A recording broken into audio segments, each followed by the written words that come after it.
Today I'll show you how to set up BorrowBox onto your smartphone or tablet. BorrowBox lets you download ebooks and e-audiobooks for both kids and adults. To get started, we'll need a smartphone or a tablet, your library card number, which you can find on the back of your library card underneath the barcode. You also need your library password. If you've forgotten your password, click the link below to reset. Let's get started. First, we will need to download the BorrowBox app onto our device. Today, I'm going to be using an Apple iPad, so I'll need to open up the App Store. If you have an Android device, you will need to open up the Google Play Store. The Google Play icon will look like this. Now that we've opened up the App Store, we'll need to select the search bar and type in BorrowBox Library. It should come up in the drop-down menu, and we can tap on BorrowBox Library. You can see that it comes up here on the right-hand side. It's the one with the green icon. That's the one we want, so let's press the Get button to download it. If you're on an Android device, your button might say Install instead.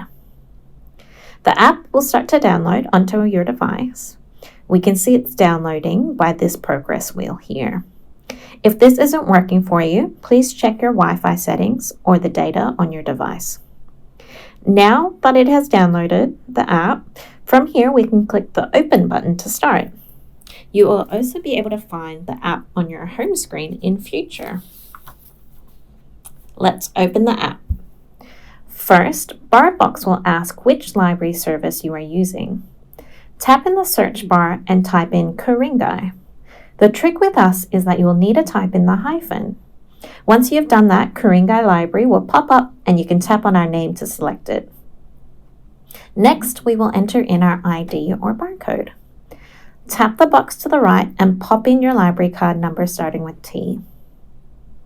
And then we'll need to enter in our password. Now click Sign In. This will bring us to the next screen with the terms and conditions. Look through them and press Agree when you're ready. To complete our registration with BorrowBox, we will have to enter in an email address. Tap the box to the right to pop that in, and you can also enter in a display name and sign up for our library and BorrowBox newsletters. Today, I'll just pop the email in and press Done. We're logged into the app. The first time we open the app, it gives us some BorrowBox tips to use the app. You can scroll through these or take your time and have a look at them if you like. Otherwise, you can press Skip.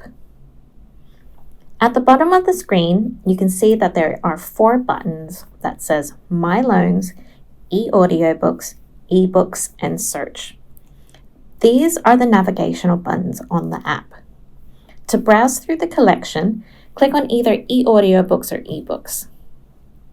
If you have a look at the top of the screen now, there are buttons which let us refine our browsing. Let's select what age group we are looking for, and then narrow or search by featured, categories, or genres. If you have a specific book in mind, we can use the search function to look for a specific title, author, or interest category.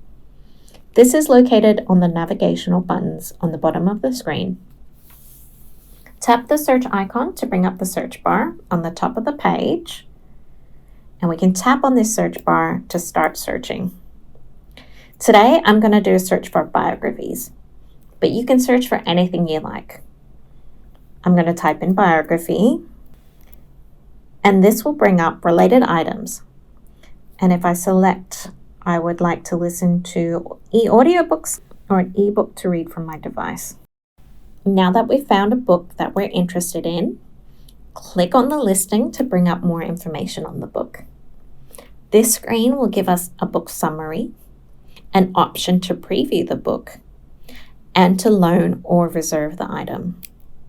At the bottom of this page, we can see similar titles that BorrowBox has recommended for us.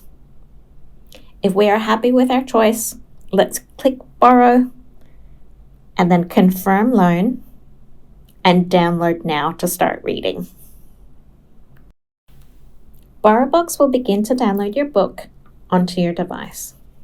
Once the download is complete, it'll bring us to our reading screen.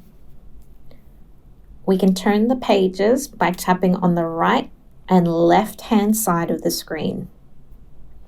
If we wanted to bring up more navigational buttons, we can tap on the center of the screen. From here, you can change reading preferences for things like font size, and brightness. We can also bring up our table of contents and chapter headings to quickly move through our book. If you would like to go back to browsing for books, we can tap on the back button located on the top left-hand side of the screen.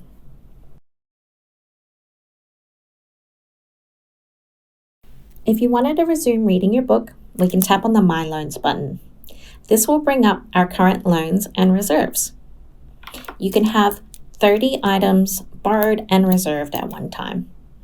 Loan periods last for 28 days. Once we finish reading the book, we can press the return button to make it available for other users.